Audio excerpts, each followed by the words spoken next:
Assalamualaikum warahmatullahi wabarakatuh. Bapak-bapak, ibu-ibu, dan saudara-saudara sekalian, perkenalkan ya, nama saya Tri Sulistiwarni. Latar belakang saya adalah seorang praktisi masalah pertanahan dan perumahan. Dalam video pertama saya ini, saya ingin membahas masalah rumah DP 0 rupiah yang saat ini beritanya terus menerus tiada henti karena kasus korupsinya, karena kasus tidak lakunya, karena kasus sepi peminatnya, ya macam-macam permasalahan yang membelenggu program rumah DP 0 rupiah ini. Semua pasti tahu kan bahwa program ini punyanya Pemprov DKI Jakarta. Mengapa saya ingin membahas permasalahan ini? Karena program yang ditujukan untuk memberi kemudahan kepada warga masyarakat Jakarta dalam memperoleh rumah yang layak huni. Namun demikian dalam perjalanannya tidak berjalan dengan mulus. Sekalipun sudah diluncurkan dari tahun 2018, tetapi kenyataannya sampai saat ini yang baru terjual baru ratusan unit dari sekian ratus unit yang terbangun. Nah, padahal di RJPMD DKI Jakarta tahun 2017 sampai 2022, target pencapaian rumah DP 0 rupiah ini sekitar 200 ribuan rumah. Nah, bagaimana ini bisa terkejar di tahun 2022? Sedang gencar-gencarnya rumah DP 0 rupiah ini diberitakan mengenai sepi peminatnya, mengenai tidak lakunya, tiba-tiba kita masyarakat juga dikejutkan dengan kasus korupsi terkait dengan pengadaan atau pembelian lahan yang dilakukan oleh Perumda Saranajaya, yaitu salah satu BUMD milik DKI Jakarta.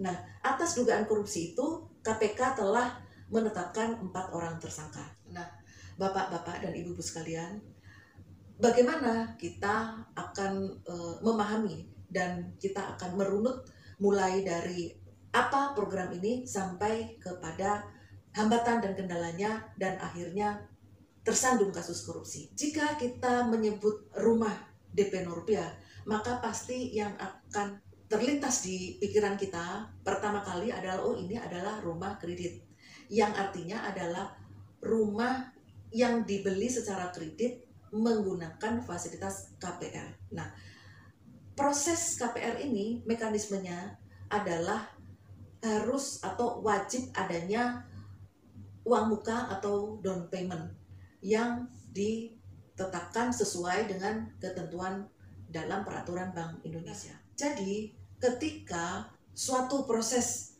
KPR itu berjalan, maka posisi daripada down payment ini berada di ujung ketika KPR telah disetujui. Jadi rangkaian panjang yang dijalani, baru kemudian KPR disetujui, baru kemudian down payment. Nah, di dalam fasilitas KPR ini kita juga mengetahui bahwa ada jenis KPR bersubsidi. KPR bersubsidi ini adalah merupakan program pemerintah yang dimaksudkan untuk memberi kemudahan kepada masyarakat dalam perolehan rumah layak huni dengan memberikan suku bunga yang rendah dan dalam jangka waktu yang lama. Intisarinya dari KPR subsidi ini adalah satu, bahwa KPR ini hanya ditujukan untuk masyarakat berpenghasilan rendah, yaitu masyarakat yang batas penghasilannya ditetapkan oleh pemerintah. Kemudian suku bunga yang rendah karena adanya subsidi, tapi sifatnya flat, artinya tetap sampai dengan akhir masa subsidi. Jangka waktunya 20 tahun. Dan down payment-nya atau uang muka 5% sampai 10% dari harga rumah. Ya, sebagai tambahan info bahwa rumah subsidi ini baik luas bangunannya maupun batas harga jualnya ditetapkan juga oleh pemerintah. Yang termasuk dalam rumah subsidi adalah rumah sederhana tapak yang dibangun secara horizontal, juga rumah susun sederhana berupa hunian vertikal yang terbagi atas 2 jenis, yaitu rumah susun sederhana sewa atau yang kita kenal dengan rusunawa, dan rumah susun sederhana milik yang kita kenal dengan rusunami.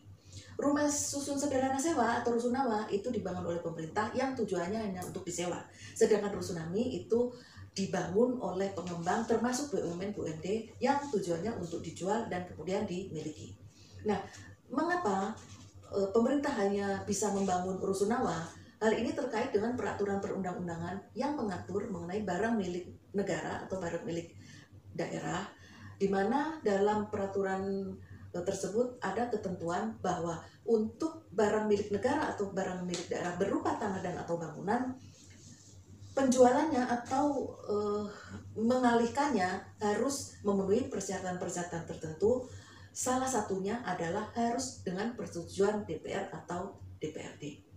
Yang termasuk barang milik negara atau barang milik daerah adalah barang-barang yang dibeli dengan menggunakan sumber dana dari APBN atau APBD. Nah, bapak-bapak dan ibu-ibu serta saudara-saudara sekalian, berkaitan dengan program rumah DP 0 rupiah ini, Pemprov DKI memberikan dalam bentuk fasilitas pinjaman atau kredit. Jadi pada intinya down payment itu ditalangilah oleh Pemprov DKI, sehingga bagi pemohon kredit untuk DP atau uang mukanya bisa dicicil atau dikredit melalui fasilitas yang disiapkan oleh program DP 0 rupiah tadi. Adapun fasilitas yang diberikan sebagai pinjaman uang muka tadi, suku bunganya 2,5% dan jangka waktunya paling lama 20 tahun. Besarnya sampai maksimal 100% dari harga rumah.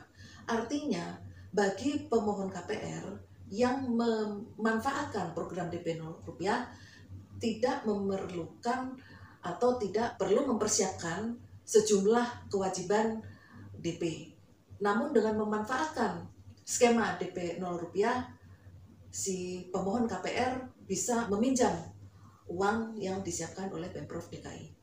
Jadi sekali lagi, DP 0 rupiah itu bukan DP 0%. DP 0% berarti tidak ada DP. Kalau DP 0 rupiah tetap ada kewajiban DP, namun kewajiban tersebut ditalangi oleh program DP 0 rupiah. Jadi tetap menyicil bersama-sama dengan KPR-nya. Sepertinya sudah jelas ya sampai di sini. Perlu diketahui juga pula bahwa untuk harga rumah subsidi yang ditetapkan oleh pemerintah untuk DKI Jakarta maksimal adalah 345 juta rupiah. Sehingga dengan harga tersebut, itulah mengapa rumah yang disiapkan untuk KPR dan down payment subsidi ini berbentuk rusunami. Karena dengan kondisi Jakarta yang semakin terbatas ketersediaan lahan untuk pembangunan perumahan, di samping itu harganya pun relatif sangat mahal, sehingga tidak memungkinkan untuk menyediakan rumah horizontal yang seharga maksimal 345 juta. Mau tidak mau, untuk kota-kota besar seperti Jakarta ini harus mengembangkan hunian vertikal. Bapak Ibu sekalian, lalu apa hambatannya? Mengapa program rumah DP 0 rupiah itu terkesan sangat amat lambat perkembangannya, kalau dibilang bahkan tidak berhasil? Nah, mari kita cermati. Oke, Bapak, Ibu, dan saudara sekalian, seperti tadi saya katakan, DP KPR itu kan merupakan proses akhir, ujung dari serangkaian prosedur yang harus dilalui, yang mana itu harus melalui berbagai macam regulasi dan juga persyaratan-persyaratan perbankan. Terlebih KPR subsidi ini karena menggunakan sumber dana dari APBN dan APBD, sehingga banyak sekali regulasi-regulasi yang menaunginya. Nah, jadi Bapak-bapak, Ibu-ibu, dan saudara-saudara sekalian, keberhasilan dari program rumah DP 0 rupiah ini tergantung pada beberapa faktor di luar kewenangan atau di luar kemampuan yang membuat program. Sebagai contoh, DP 0 rupiah ada, tapi bagaimana kalau tidak tersedia rusunaminya? Sekarang rusunami pun ada, bagaimana kalau masyarakat yang berminat membelinya ternyata belum bankable atau tidak layak secara perbankan. Rusunami pun dalam kurun waktu hampir 10 tahun belakangan ini tidak terlihat terbangun di Jakarta. Mengapa? Karena sepertinya para pengembang masih belum berminat untuk terjun kembali di bisnis ini. Nah, kalaupun masyarakat berpenghasilan rendah itu disetujui KPR-nya, apakah mereka semua juga berminat untuk memanfaatkan program DP 0 rupiah? Mana tahu mereka menyiapkan DP-nya sendiri ya, gitu. Itu pun sekarang seberapa besar minat masyarakat terhadap kepemilikan rumah susun. Yang seperti kita tahu bahwa budaya masyarakat di Indonesia itu masih mengedepankan ingin mempunyai atau memiliki tempat tinggal yang horizontal. Jadi kalau di rumah susun, kalau sekedar bertempat tinggal mungkin dengan cara sewa, mereka tidak keberatan. Tapi kalau untuk memiliki mungkin masih memerlukan edukasi dan memerlukan penyesuaian-penyesuaian dengan budaya cara bermukim. Nah, demikian antara lain hambatan-hambatan dari baik dari sisi regulasi maupun dari sisi sosial, ekonomi, dan psikologi masyarakat. Nah, ketika hambatan-hambatan itu terjadi, Pemprov DKI mensikapinya dengan mengambil peran untuk menyediakan atau menyiapkan sisi pasokannya. Artinya Pemprov DKI ingin menyediakan rusunaminya. Untuk itu, Gubernur DKI Jakarta memberi penugasan kepada salah satunya adalah kepada Perumda Saranajaya.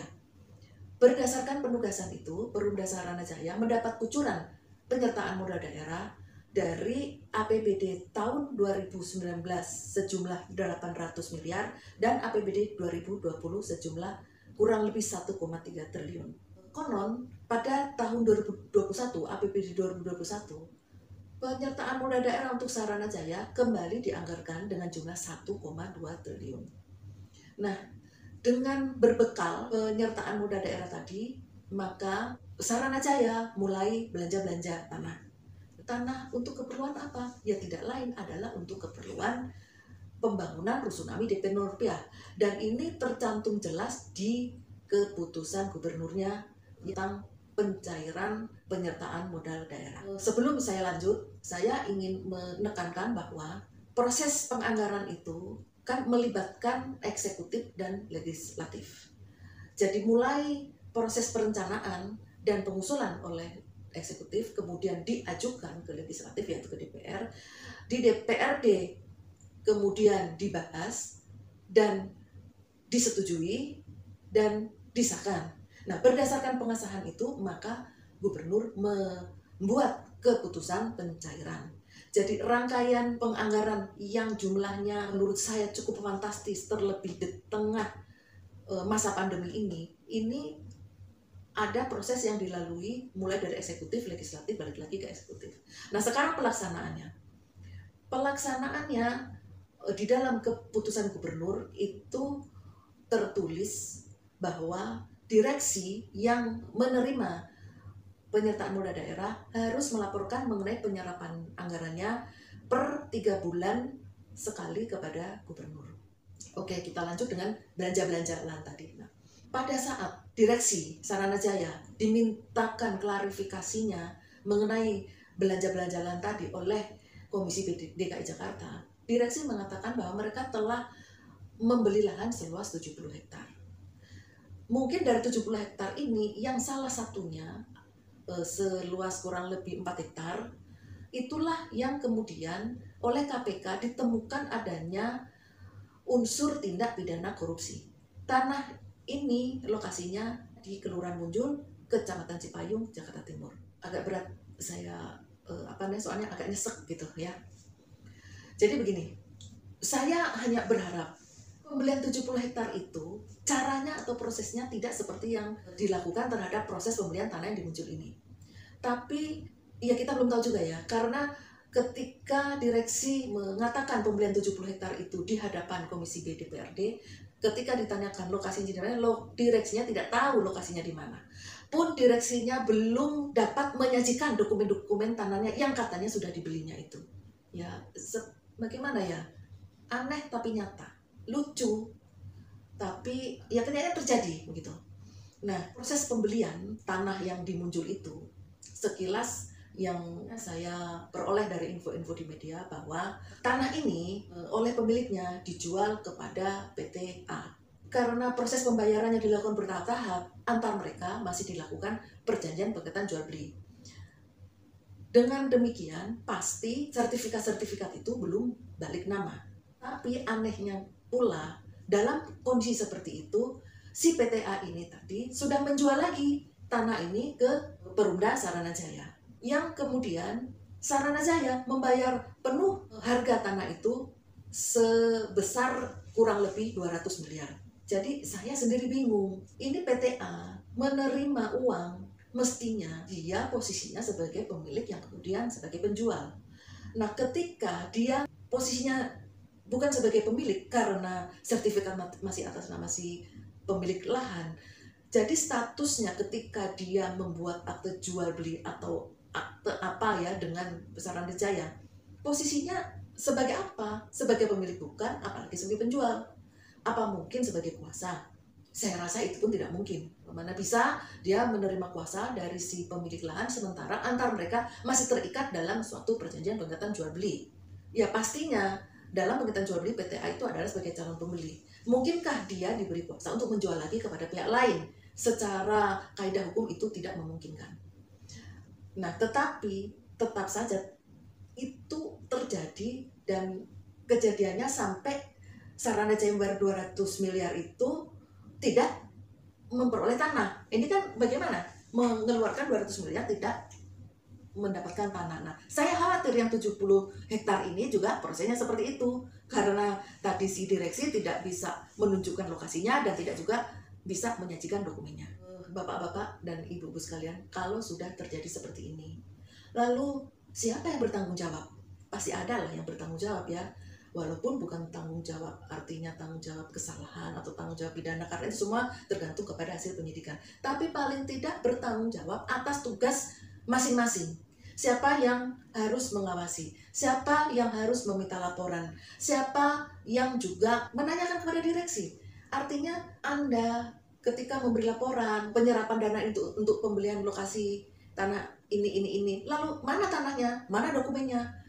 Apakah itu tidak dilakukan? Demikian juga pengawasan-pengawasan yang dilakukan oleh perangkat kedinasan seperti Dinas Perumahan, Badan Pengelola Keuangan Daerah, yaitu BPKD, dan juga Badan Pengawas BUMD, yang semuanya itu ada di dalam Pergub. Kemudian di dalam Saranajaya sendiri secara organ itu juga ada Dewan Pengawasnya. Lalu kemana mereka semua? Mengapa sampai terjadi sesuatu perbuatan yang sangat amat sebetulnya ecek-ecek, tidak masuk akal, tapi kenyataannya 200 miliar hilang karena tidak ada. Nah, itulah yang kembali saya pertanyakan, siapa yang harus bertanggung jawab terkait dengan tugasnya masing-masing. Bapak dan ibu-ibu serta saudara-saudara sekalian, kiranya demikianlah runtutan bagaimana permasalahan-permasalahan yang membelenggu program DP 0 rupiah ini sampai kepada tersandung kasus korupsi. Menurut saya, program ini memang sudah salah judul dari awal. Mengapa salah judul? Pertama, dengan adanya kata atau angka 0, itu orang bisa mempunyai persepsi bahwa 0 itu adalah tidak ada. Berarti tidak ada kewajiban. Namun kenyataannya 0 itu 0 rupiah karena down payment itu ternyata hanya dipinjami atau diberikan secara kredit. Kedua, bahwa lingkup kewenangan dari yang membuat program ini itu hanya sebatas peran di ujung untuk menyelesaikan tahapan KPR. Sehingga program ini tidak menjadi milik dari yang mempunyai program sendiri. Dia amat sangat tergantung dan semua pengaturan yang dibuat berkaitan dengan program down payment ini pasti harus mempertimbangkan dan memperhatikan semua regulasi-regulasi yang berada di atasnya. Contohnya, berdasarkan keputusan Menteri PUPR yang diterbitkan tahun 2020 bahwa batas maksimal penghasilan masyarakat berpenghasilan rendah adalah 8 juta. Jadi ketika Pemprov menetapkan yang lebih dari itu, bagaimana? Berarti dia tidak mengacu kepada keputusan yang di atasnya, karena dia membuat batas maksimal yang jauh lebih dari itu. Padahal pedomannya harusnya yang keputusan menteri tadi sesuai dengan kewenangan yang sudah diatur berdasarkan peraturan perundang-undangan yang berlaku. Nah, saya rasa pembahasan ini sudah secara rumit, mulai dari posisi DP itu di mana, lalu hambatannya apa, dan mengapa dia sampai tersandung korupsi. Karena lemahnya pengawasan dan juga kebijakan yang sebenarnya tidak tepat ketika mengatasi tidak berjalannya program ini, namun demikian disikapi dengan mempertaruhkan triliunan uang yang belum tentu akan keberhasilannya. Demikian Bapak, Ibu-ibu, dan saudara-saudara sekalian, pembahasan saya kali ini semoga bermanfaat, dan saya akan memberikan ulasan-ulasan kembali di video saya berikutnya, tetap berkaitan dengan permasalahan pertanahan dan perumahan. Terima kasih telah menonton video ini. Wassalamualaikum warahmatullahi wabarakatuh.